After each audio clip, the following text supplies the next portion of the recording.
What we have is a 2014 Sportster, and the flywheels went bad crank pin, all kinds of play in the rods, and two bushings spun on the cam, front cylinder intake and exhaust. Cam bushing seized on the cam, spun in the case. So I pulled the bearing out of the right side. Well, the race has been removed. This is the left side, and I pulled the bearing out so I could indicate. I got the case halves together on the mill, so I'm finding the center of the sprocket shaft bearing. So I've got it indicated in. I've got the digital readout on 0, and I'm in the center of the hole.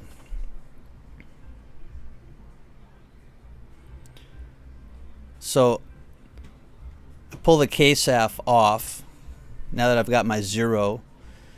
I'm actually doing this for the second time. I just wanted to double check, see if anything had changed overnight. The day before I did a scratch cut, so I'm going to do a second scratch cut.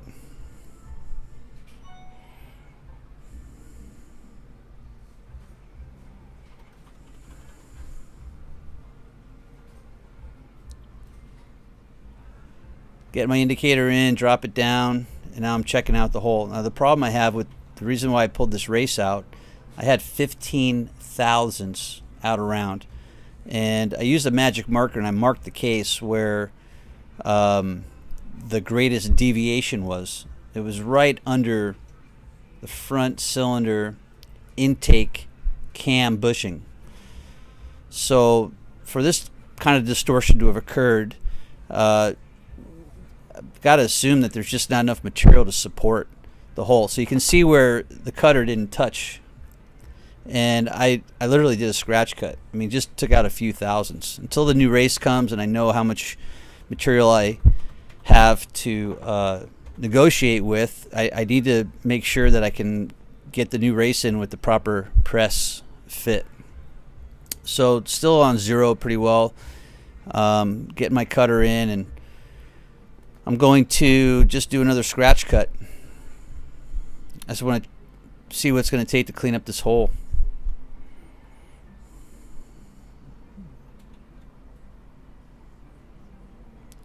Just using some dicum so we can watch the path of the cutter. So I move it out till it just touches. You can see the witness mark where the cutter touched right there, a little scratch. Obviously I'm speeding up some of these processes.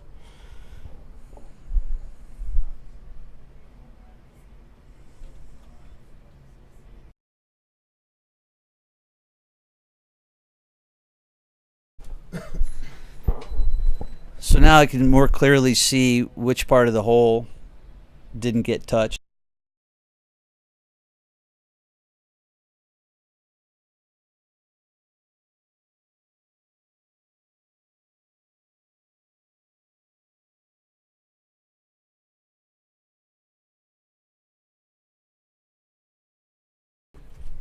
Got my zeros established, so I'm going to move the table out so I can get my bore gauge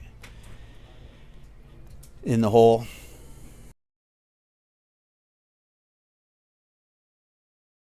Bore gauge.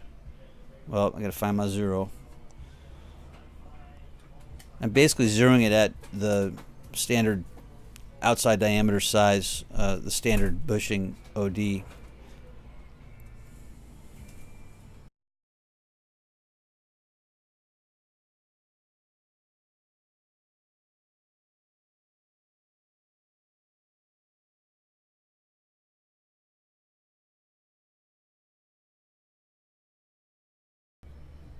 Let me get it back. I'm going to do another scratch cut. Now, I put an indicator on the boring head, and I moved it 1/1000. So this is going to make the hole 2 thousandths larger, and I was about 5 under my anticipated size. It's going to leave me very little room. There's still the 1 thou cleaned up appears to be about a quarter of an inch on either side of that peak there, which is actually a valley.